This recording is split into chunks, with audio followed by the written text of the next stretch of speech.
నమస్కారం. ఈరోజు మనం రామాయణం గురించి తెలుసుకుందాం. రామాయణం మన భారతదేశంలో ఒక గొప్ప ఇతిహాసం. ఈ రామాయణాన్ని మహర్షి వాల్మీకి రాశారు. ఈ రామాయణం కథ త్రేతాయుగంలో జరిగింది. రామాయణం అంటే శ్రీరామ జీవిత కథ. శ్రీరామ ధర్మం మరియు నిజాయితీకి ప్రతీకం. సీతాదేవి పవిత్రతకు మరియు ధైర్యానికి ప్రతీకం. హనుమాన్ భక్తికి మరియు నమ్మకానికి ప్రతీకం. లక్ష్మణ భరత శత్రుఘ్న ప్రేమ మరియు నమ్మకానికి ప్రతీకలు. రామాయణం మనకి ధర్మం, నిజాయితీ, ఓపిక, మంచి జీవితం ఎలా గడపాలో నేర్పిస్తుంది. రామాయణం అంటే ఒక కథ కాదు, ఒక జీవిత పాఠం.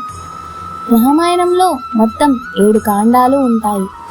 అవి బాలకాండ, అయోధ్యకాండ, అరణ్యకాండ, కిష్కింధకాండ, సుందరకాండ, యుద్ధకాండ, ఉత్తరాకాండ. బాలకాండలో రామజననం మరియు బాల్య జీవితం ఉంటుంది. అయోధ్యకాండలో రామ వనవాసం వెళ్ళారు.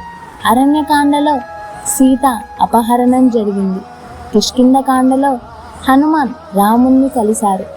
సుందరకాండలో హనుమాన్ లంకకి వెళ్ళారు. యుద్ధకాండలో రామ రావణ యుద్ధం జరిగింది. ఉత్తరాకాండలో లవకుశ స్టోరీ ఉంటుంది. ఇలా రామాయణం శ్రీరామ జీవితం మొత్తం ఉంటుంది. ఇప్పుడు మనం రామాయణం సిరీస్ని బాలకాండ నుండి ప్రారంభం చేద్దాం. తర్వాత వీడియోలో బాలకాండ స్టోరీ స్టార్ట్ అవుతుంది. నెక్స్ట్ పార్ట్ మిస్ అవ్వకండి. Thanks for watching.